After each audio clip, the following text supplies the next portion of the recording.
कई कहानियाँ ऐसी होती है जो कभी ख़त्म नहीं होती है। वो कहानी कहानी ही बन के रह जाती है, फिर वो कहानी इतिहास का मोड़ ले लेती है। इन ऐसी ही एक कहानी है हमारे महाराष्ट्र के कोकण इलाके में। जब 1980 के अराउंड प्रथमेश के आई बाबा ने एक घर था, एक वाड़ा था जो कि कोकण के रत्नागिरी इलाके में था। एंड उसको उन्होंने आधी रात में छोड़ा था। यानी आधी रात में बारिश हो रही थी, सड़क अच्छे नहीं थे, कहीं पे कोई गाड़ी नहीं थी जिससे वो ट्रैवल कर सकते थे, लेकिन आधी रात में उन्होंने वो वाला घर छोड़ा। तो मतलब सोचिए कि उन पे ऐसी क्या गुर्बत आई थी कि उन्होंने वो वाला घर छोड़ दिया। एंड गाइज, उनका एक बच्चा था प्रथमेश अभी बहुत ज़्यादा बड़ा हो चुका था। एंड बड़ा होने के बाद जब वो अपने आई बाबा से पूछता था कि आई, हम लोग कभी अपने वो पुराने वाले वाड़े में क्यों नहीं जाते थे, क्यों नहीं जाते हम उस वाड़े में, हम लोग आ क्यों गए वहाँ से। तो उसकी आई ने कहा था कि बेटा हम वहाँ नहीं जा सकते, कोई भी नहीं जा सकता वहाँ पे, क्योंकि इतने साल हम लोग उससे दूर रहे हैं। उसका एक कारण रहा है कि हम वहाँ से आधी रात में निकले थे बाहर, क्योंकि एक शख्स आया था उस समय हमारे घर पे आधी रात में। और आने के बाद उसने ये दावा किया था कि ये घर उसका है। एंड वो जो भी था ना, वो इंसान जैसा नहीं था, वो एक शैतान जैसा था। हम उसे मना नहीं कर सके। एंड उसके खौफ के कारण हमने वो लवाड़ा हमेशा हमेशा के लिए छोड़ दिया। एंड वो सब कुछ छोड़ के हमें शहर आना पड़ा। एंड तब से बोले घर की ओर हमने कभी मुड़ के भी नहीं देखा।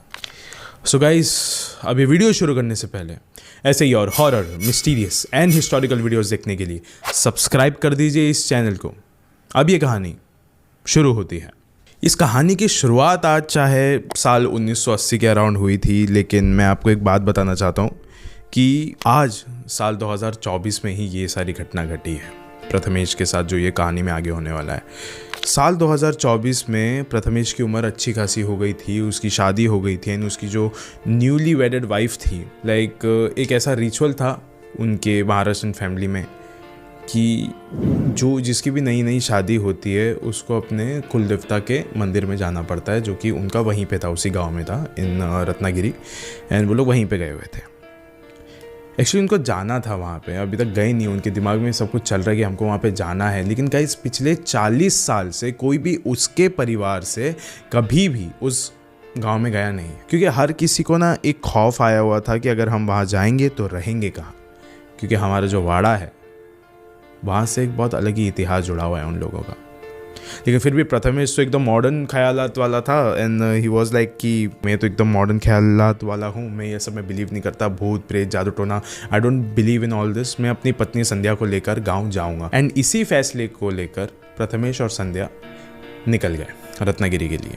जैसे ही वो लोग अपने गाँव पर आए तो उस समय ना उसने देखा कि उसके आसपास जितने भी रिश्तेदार वाले थे उन सब ने ना उनको ऐसा घेर के ऐसे खड़े हो गए थे कि ऑफकोर्स इतने सालों बाद वो लोग किसी उस शख्स को देख रहे जो कि इस परिवार से है, जो कि उस वाड़े में रहा करते थे।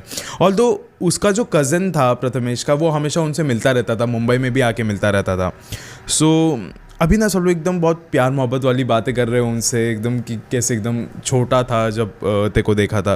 लेकिन फिर भी ना प्रथमेश के दिमाग में एक ही चीज़ चल रही थी कि मेरा वाड़ा कहाँ है।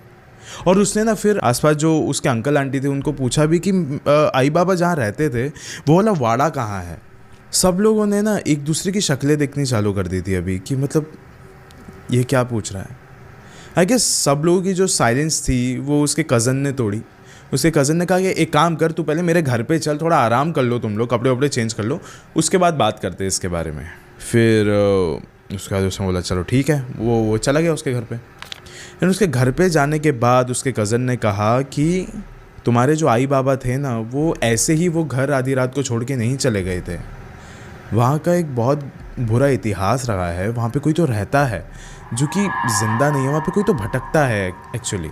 उसने कहा कि आज भी जब भी तुम्हारे घर के पास से, उस वाड़े के पास से कोई भी गुजरता है तो कोई भी इंसान 10 सेकंड से ज़्यादा वहाँ पे खड़ा नहीं रह सकता, इतनी नेगेटिव एनर्जी है वहाँ पे। उसका कहना था कि आज भी ऐसा लगता है कि अंदर से कोई तो आदमी है जो कि अंदर कुछ तो कर रहा है, बाहर झाँक के देख रहा है या फिर हमको देख के हंस रहा है। ये सारी बातें सुनने के बाद संध्या बहुत ही ज़्यादा घबरा चुकी थी, एकदम ज़्यादा डर चुकी थी कि मतलब अरे ये कौन सी जगह पे रहते थे तुम लोग, लाइक मुझे नहीं जाना वहाँ पे। लेकिन प्रथमेश ने कहा कि ये जो भूत प्रेत की कहानियाँ होती ना, वो सिर्फ कहानियाँ में ही अच्छी लगती है। लेकिन उसका जो कज़न था ना, वो उसको बार बार कन्विंस करने की कोशिश कर रहा था, ये भी तो तेरा ही घर है, तो यहीं पे रुक जा, वहाँ पे आसपास भी मत भटक। फिर प्रथमेश ने एक बहुत ही अजीब सी बात कह दी कि भाई मैं वाला घर देखने नहीं जा रहा हूँ, संध्या और मैं अगर कहीं पे रहेंगे वो ही वाड़ा होगा जहाँ पे मैं बचपन में रहा करता था, मुझे वहीं पे रहना है। सब के सब वहाँ पे शॉक हो चुके थे। फिर प्रथमेश अपनी पत्नी को लेकर जिद में आकर उसी वाड़े के सामने अभी खड़ा हो चुका था 5 मिनट बाद। उसके सामने एक आलीशान वाड़ा था जो कि पूरी तरीके से अबैंडन हो चुका था, खंडर हो चुका था। उसका जो गेट था ना, वो भी खुले का खुला ही था, कभी किसी ने हाथ नहीं लगाया था उस गेट को। 40 साल में किसी ने उस गेट को हाथ नहीं लगाया, वो खुले का खुला ही था। वैसे ही उसी हालत में जैसे उसके आई बाबा ने उस घर को छोड़ के गए थे। उसने जैसे ही दरवाज़ा खोला उस घर का, तो बहुत ज़्यादा धूल आने लग गई, पूरी धूल उड़ी इधर उधर। अंदर देखा कि अंदर कैसे सारा सामान वैसे का वैसा ही है, किचन के ऊपर जो खाना है वो वैसा का वैसा ही रखा हुआ है, खाना भी वैसे का वैसा है, कपड़े इधर उधर फेंके हुए हैं जैसे एक नॉर्मल घर में होता है। इसका मतलब वाकई में वो देख सकता था कि कैसे उसके आई बाबा ने जैसे हालत में थे वैसे ही हालत में उस घर को छोड़ के भागे थे। पैसे और जेवर भी वहाँ पे वैसे के वैसे ही थे। फिर उसके बाद प्रथमेश ने संध्या को कहा कि एक काम करो, तुम अगर थोड़ा साफ़ सफाई कर सकते हो तो करो, मैं कुछ खाने के लिए लेके आता हूँ, बाज़ार में जाके कम से कम थोड़ी बहुत सब्जियाँ लेके आ जाता हूँ, ठीक है। और फिर वो बाज़ार के लिए निकल गया। संध्या अभी ना अपने घर की साफ़ सफाई करने में लग गई थी। उसके दिमाग में ऐसा बिल्कुल भी नहीं था, या तो वो जो कहानियाँ थी वो बिल्कुल उसके दिमाग में आ नहीं रही थी। वो किचन में काम कर रही है, उसने देखा कि उसके पीछे से कोई तो गया एंड एक कमरे में जाके घुस गया। एंड वो ना जब उसने पीछे से मुड़ के देखा तो वो एकदम प्रथमेश जैसे ही लग रहा था। फिर उसने बोला कि आप आ गए क्या? कोई जवाब नहीं मिला उसको। थोड़ा और करीब गई, 2-3 बार और बोला कि आप आ गए हो ना। उसने स्टिल कोई भी जवाब नहीं दिया। वो जैसे ही कमरे के अंदर गई, उसने देखा कि उस कमरे का जो पंखा था ना, उस पर एक आदमी लटका हुआ है। वो कह रहा था अपनी आंखें खोल के कि ये वाला घर मेरा है, तुम्हारा नहीं। ये सब कुछ देखने सुनने के बाद संध्या बहुत जोर का चिल्लाई एंड वो भागते हुए घर से बाहर निकलने लग रही थी। उसी समय वो घर का जो मेन डोर था वो भी अपने आप बंद हो गया कस के। वो उसको खोलने की कोशिश कर रही थी लेकिन वो खोल नहीं पा रही थी। उसको अभी ऐसे लगने लग रहा था कि वो जो फंदा है वो अभी उसी के गले में है। उसको ऐसा महसूस हो रहा था, उसको इतना ज़्यादा ख़राब लग रहा था उस समय, इतना ज़्यादा खौफ भर गया था उसके अंदर। एंड दूसरी तरफ प्रथमेश जस्ट अपने घर के करीब आ ही रहा था, तब उसने देखा कि उसके वाड़े के अंदर से बहुत ज़ोर ज़ोर के चीखने चिल्लाने की आवाज़ें आ रही है। वो सारा सामान वहीं पे बाहर फेंक कर अंदर भागते हुए गया। दरवाज़ा नहीं खोल पा रहा था वो। उसने खिड़की से झाँक कर देखा तो उसने देखा कि उसकी जो पत्नी है संध्या, वो वहीं पे ऐसी बेहोश लेटी हुई है एंड उसके करीब एक मर्द चल के आ रहा है जो कि शैतान जैसा दिख रहा था, एकदम 6-7 फुट लंबा। लेकिन उसने बहुत ज़ोर ज़ोर का भी खोलने की कोशिश की, वो भी अभी चिल्लाने लग रहा था। फिर उसने लात मार के वो जो दरवाज़ा था उसको खोला एंड उसने देखा कि संध्या वहीं पे पड़ी हुई है, लेकिन आसपास कोई भी आदमी नहीं दिख रहा था उसको। पूरा खाली था, सन्नाटा था उस घर में। उसने उस पर थोड़ा सा पानी वगैरह के ऐसे छींटे मारे एंड संध्या थोड़ा सा होश में आया एंड वो बहुत ज़ोर ज़ोर का रोने लग गई। उसने कहा कि मैं जब से इस घर में हूँ, जब से मुझे ऐसा लग रहा है कि कोई तो आदमी यहाँ पे भटक रहा है, बार बार चल रहा है। मुझे बार बार ऐसा लग रहा है कि ये शायद से प्रथमेश ही है, ये शायद से सिर्फ तुम ही हो।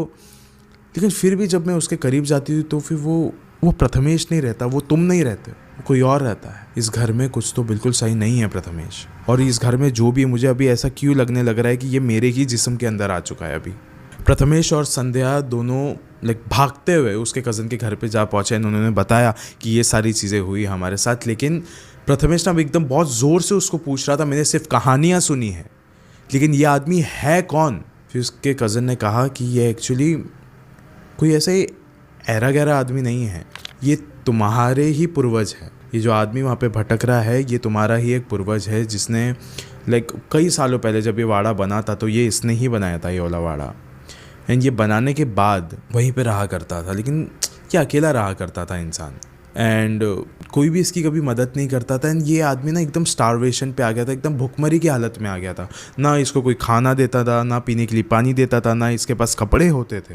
हर किसी से ये भूख वगैरह की ऐसी चिंता बताया करता था, गौर लगाता था ये सबको, लेकिन कोई भी इसकी मदद नहीं करता था। तो एक दिन आया एंड जब कोई तो इसके घर पे जा रहा था किसी काम से, तो उस वक्त पता चला कि इसने छत से लटक के आत्महत्या कर ली है। उसके बाद से इस घर के अंदर और भी बहुत सारे लोग जाने की कोशिश किए, लेकिन कोई भी जा नहीं पाता था। हर वक्त देखते थे कि यही आदमी वहाँ पे भटकता रहता था, ये आदमी भटकता रहता था। फिर उसके बाद बहुत सारे ऐसे पंडित लोग आए इस घर में, एंड उन्होंने बहुत सारे दिनों तक हवन पूजन किया, एंड देन उसके बाद मंत्र वगैरह से ये वाला जो घर का दरवाज़ा है वो बंद कर दिया। फिर और कुछ साल गुजर गए, एंड फिर तुम्हारे जो बाबा थे उनके घर में बंटवारा हो रहा था घरों का, ज़मीनों का। उस वक्त बंटवारे में तुम्हारे पिता को ये वाला घर मिला था। ये वाला घर मिलने के बाद वो अपनी पत्नी के साथ यहाँ पे आके रहने लग गए और तेरे साथ, एंड उनके साथ भी सेम हादसा हुआ। वो ही तुम्हारे पूर्वज ने उनको परेशान किया, एंड यही सेम चीज़ अभी तुम्हारे साथ भी हुई है। ये सब कुछ सुनकर लाइक प्रथमेश को जितना ज़्यादा डर लग रहा था उतना ज़्यादा बुरा भी लग रहा था उस एंसेस्टर को लेकर जो पूर्वज था उसका। फिर वो मन में क्या किया, संध्या के साथ उस घर के पास गया शाम को, एंड वहाँ पे अंदर जाने के बाद उसने सारे दरवाज़ों को ताला लगा दिया, सारे दरवाज़ों को ताला लगा दिया, उस घर के दरवाज़ों को भी ताला लगा दिया, एंड उस गेट को फाइनली उसने बंद करके ताला लगाया। एंड उसने कह दिया कि मेरे पूरे परिवार में से यहाँ पे कोई कभी नहीं आएगा। बंटवारे में ये वाला घर भले मुझे मिला हो, लेकिन फिर भी हम इस घर पे बिल्कुल भी हक नहीं जताएंगे। ये तुम्हारा घर है, ये तुम्हारा ही रहेगा। जो भी था वो पूर्वज का नाम उसने ले लिया, एंड फिर वो उस घर को छोड़ के चला गया हमेशा हमेशा के लिए। उसके बाद गाइस वो जो इलाका है ना रत्नागिरी में, वो लाइक सारे घर वहाँ पे भरे हुए हैं, लेकिन ये जो एक अकेला घर है ये इतना ज़्यादा खाली रहता है, उसके आसपास कोई भी भटकना भी नहीं समझता, क्योंकि भले ये घर उस आत्मा का हो गया हो अभी हमेशा से, लेकिन फिर भी अंदर से हंसने और रोने की आवाज़ें आती है। ऐसा सुनने में आया था कि जब वो पूर्वज मरा था उससे पहले वो पागल हो गया था, और उसके बाद से वो ऐसी हरकतें करता है। और वीडियो के अंत होने से पहले मैं आपको एक बात कहना चाहता हूँ कि महाराष्ट्र का ये जो कोकण इलाका है ये इतना ज़्यादा खूबसूरत है। लाइक लिटरली मैं भी वहीं से बिलोंग करता हूँ by the way, and I literally would say कि it is like one of the most beautiful place I have ever been in, and आपको भी जाना चाहिए कोकण इलाके में। एंड किसी एक दो कहानियों से किसी का भी कोई नाम ख़राब नहीं हो रहा है। अगर आप समझो कि एक बहुत ज़्यादा आलीशान फ्लैट है बांद्रा में, सी फेस फ्लैट, वहाँ पे भी ये सारी चीज़ें हो सकती है। अगर आपको जानना है एक बांद्रा के फ्लैट के बारे में जो कितना ज़्यादा आलीशान है, उसका जो लिंक है वो आपको यहाँ पे आई बटन में मिल जाएगा। मेरा कहने का मतलब समझिए कि घर कितना भी महंगा हो, इलाका कोई भी हो, ये लोग हमेशा आसपास भटकते ही रहते हैं। एंड अगर आपको पता है किसी जगह के इतिहास के बारे में तो वहाँ पे जाने की कोई भी लाइक सोचिए भी मत। इसका मतलब आप अपने खुद के पैर पे कुल्हाड़ी मार रहे हो, क्योंकि वो आपसे पहले ही सोच लेता है कि आपके साथ उसको करना क्या है। इससे चौकन्ने रहिए। शुक्रिया।